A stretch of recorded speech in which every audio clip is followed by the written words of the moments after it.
लक्ष्मीच्या पावलांनी या मालिकेच्या येणाऱ्या भागात एक जबरदस्त ट्विस्ट आपण आता पाहणार आहोत. तर इकडे काजू भर साखरपुड्यात नैनाला घेऊन नीच राहुलचा पर्दाफाश करणार असते. राहुलने फक्त नैनाची नाहीत अजून 6-7 मुलींची फसवणूक केलेली असते. हीच गोष्ट लक्षात येताच नीच राहुलला जन्माची अद्दल घडवण्यासाठी कला खूप मोठं पाऊल उचलणार असते. तर तिकडे नैनाचे संगीताने ठरवलेले लग्न मोडून काजूने चांदेकरांच्या घरात मोठ्या सत्याचा धमाका केलेला असतो. तर आता काजू संगीता ताब्यातून सोडून चांदेकरांच्या घरी कशी घेऊन येणार व त्यानंतर कला नालायक राहुलचा पर्दाफाश करून अद्वैतला दिलेलं चॅलेंज कसं पूर्ण करणार हे आपण या व्हिडिओत पाहणार आहोत. तर व्हिडिओ शेवटपर्यंत नक्की पहा. तर इकडे मालिकेमध्ये कलाला सोहमने सांगितलेलं असतं की नैनाताईचं लग्न ठरलंय. तेव्हा कलाला खूप मोठा धक्काच बसतो, कारण खरेंच्या घरातील कोणीही कलाला ही बातमी सांगितलेली नसते. त्यावेळी कलाला खूपच टेन्शन आलेले असतं. कला सोहमला म्हणते की आपल्याला नैनाताईला लवकरात लवकर राहुलच्या साखरपुड्यात आणावं लागेल, नाहीतर आपण केलेल्या सर्व प्रयत्नांवर पाणी फिरेल. आपण राहुलचा पर्दाफाश करू नाही शकणार. त्यावर सोहम कलाला म्हणतो की कला वहिनी, तुम्ही अजिबातच टेन्शन घेऊ नका, कारण काजूने मला सांगितलं आहे की ती नैनाताईला इथे साखरपुड्यात घेऊन येणार आहे. तर तिथे सोहम व कलाला अद्वैतने पाहिलेलं असतं.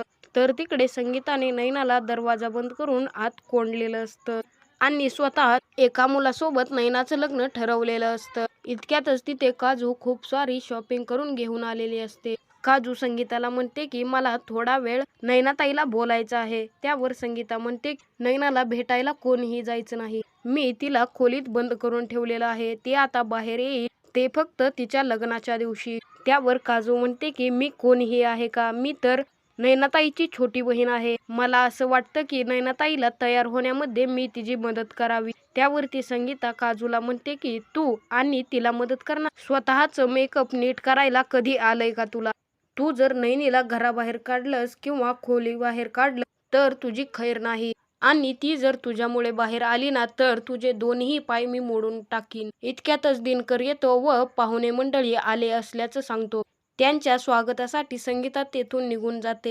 तर इकडे काजूला कलाचा फोन आलेला असतो आणि कला काजूला सांगत असते की काजू, तू काहीही कर, पण नैनाताईला इथे वेळेवरती घेऊन ये. आज आपल्याकडे फक्त शेवटचा चान्स आहे. त्यानंतर आपण राहुलचा पर्दाफाश नाही करू शकणार. आज जर आपण राहुलचा पर्दाफाश नाही केला तर सर्व काही संपेल. काजू, तू काहीही कर, पण नैनाताईला आत्ताच्या आत्ता इथे घेऊन ये. इतक्यातच तिथे अद्वैत येतो. तेव्हा कला खूप घाबरते. अद्वैत कलाला सांगतो की तुला दिलेल्या चॅलेंजनुसार आता तुझा वेळ संपत आलेला आहे. तर तिकडे आता राहुलचा ज्या मुलीसोबत साखरपुडा असतो त्या मुलीसोबत राहुल बाहेर आलेला असतो. तर तिथे रिपोर्टर आलेले असतात. त्यातीलच एका रिपोर्टर मुलीला राहुलने फसवलेलं असतं. ती मुलगी आता राहुलला खूप सारे प्रश्न विचारून हैराण करून सोडते. तर त्या मुलीला पाहून राहुलच्या चेहऱ्याचा रंगच उडालेला असतो. तेव्हा कलाला ते सगळे दृश्य पाहून राहुलवरती वेगळा संशय यायला लागलेला असतो. इतक्यातच आबा त्यांना म्हणतात की तुमच्या सर्व प्रश्नांची उत्तरे मी देतो. आबा म्हणतात की आमचे दुर्मिळ संबंध आहेत आणि ते संबंध आम्ही आता जोडणार आहोत. राहुलला भीती असते की जर या मुलीने तोंड उघडलं तर मी पूर्ण बर्बाद होईल. या मुलीला लवकरात लवकर इथून हाकलवावे लागेल. राहुल इशारा करून त्या मुलीला तेथून जाण्यासाठी सांगतो, परंतु कलाने त्या दोघांना खुणवताना पाहिलेलं असतं.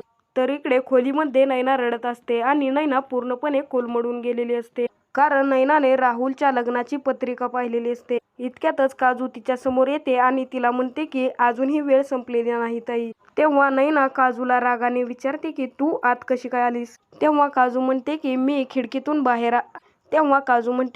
खिडकीतून आत आली आहे. तेव्हा नैना म्हणते की राहुल माझ्यावरती खूप प्रेम करत होता. राहुलने हे सर्व त्यांच्या परिवारासाठी केले असेल, कारण तो खूपच घाबरलेला होता. मला दूर घेऊन जाण्याचा विचारही करत होता, परंतु कलाने हे सर्व काही चिठ्ठीमध्ये लिहिलेलं नाही. मला वाटतंय कला हे मुद्दाम करते आहे.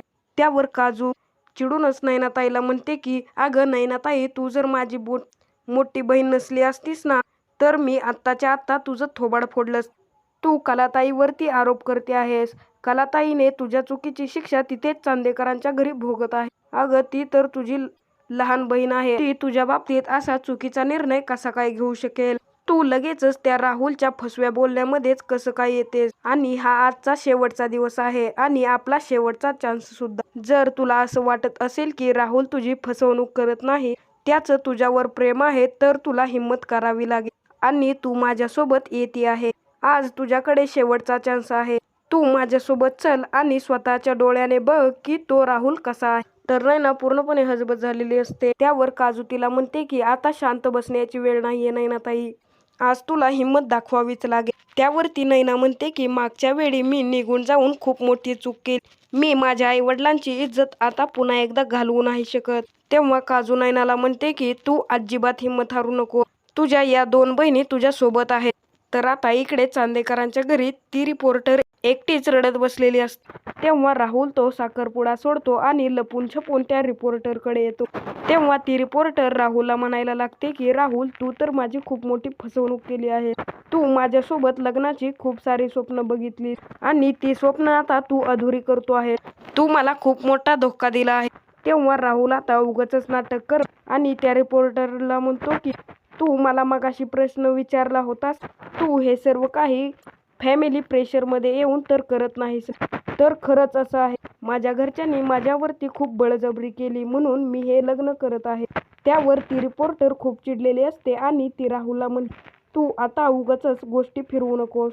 तू माझ्यासोबत इतके दिवस फक्त आणि फक्त नाटकच करत होता. तुझं प्रेम हे एक फक्त नाटकच होतं.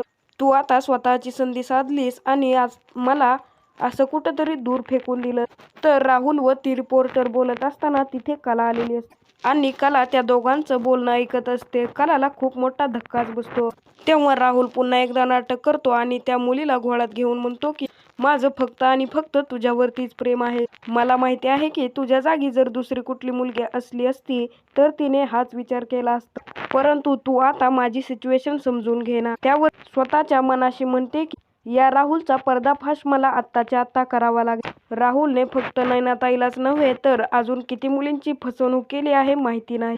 या नालायक मुलाला आता मला सरळ करावं लागेल असं म्हणून कला तेथून निघून जात असते. इतक्यातच पाठीमागून अद्वैत येतो व तो कलाचा हात पकडतो आणि तो कलाला टोमणा मारत म्हणतो की तू घरातून निघून जाण्याची तयारी आतापासूनच करत आहे का? त्यावरती कला खूप चिडते आणि अद्वैतला म्हणते, तू हातात एवढी महागडी घड्याळ घालतोस आणि लोकांना टाइम दाखवत हिंडतो.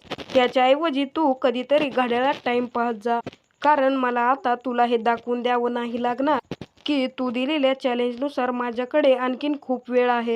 त्यावर अद्वैत म्हणतो की मीही तेच सांगत आहे. ही वेळ परतल्यानंतर तुझी वाईट वेळ सुरू होणार आहे. तुला दिलेल्या टायमिंगनुसार राहुलचा पर्दाफाश अजून केलेला नाही असं म्हणून अद्वैत तेथून निघून जातो. तर अद्वैत मध्ये आल्यामुळे कलाच्या हातून रिपोर्टर व राहुल निसटलेला असतो. तर इकडे साखरपुड्यात सर्वजणच खूप एन्जॉय करत असतात. ते सर्व खूप खुश असतात. तर रोहिणी आता प्रदीपकडे जाते आणि त्याला म्हणते की मला वाटलं नव्हतं दादा तू इथे येशील. त्यावर प्रदीप म्हणतो की मला माहिती आहे आपल्या कुटुंबामुळे आपल्याला खूप काही भोगावं लागलं आहे, परंतु तुझ्यासारख्या बदला घेण्याच्या सूड घेण्याच्या गोष्टी मी डोक्यात घेऊन नाही फिरत. कायम राहुल आणि अद्वैतला मी एक मानलं आहे. दोन्हीही माझीच मुलं आहेत. तुझ्यासारखा त्या दोघांमध्ये कधीच फरक नाही मानला. असं म्हणत प्रदीपने रोहिणीला सर्व पाहुणे मंडळी समोर तोंडावर पाडलेलं असतं. तर आता राहुलच्या साखरपुड्यात कला आणि अद्वैत डान्स करणार असतात, परंतु कला तिथे हजरच नसते. त्यामुळे सर्वजण अद्वैतकडे पाहायला लागतात. तर पुढील भागात आपण पाहणार आहोत की ज्यावेळी राहुल त्याच्या होणाऱ्या बायकोला अंगठी घालत असतो त्याच वेळी धमाकेदार एंट्री घेत नैना येणार असते व कला, काजू आणि नैना या तिघी बहिणी मिळून राहुलचा पर्दाफाश करणार असतात व चांदेकरांसमोर खऱ्या सत्याचा उलगडा करून देत अद्वैतला दिलेलं चॅलेंज सुद्धा कला पूर्ण करणार असते. तर आता राहुलचा खरा चेहरा सर्व चांदेकरांच्या समोर आल्यानंतर आभा आणि अद्वैत त्याला कोणती शिक्षा देणार हे आपण येणाऱ्या भागातच पाहणार आहोत. लक्ष्मीच्या पावलांनी या मालिकेचे येणारे भाग पाहण्यासाठी आपल्या चॅनलला सबस्क्राईब करा.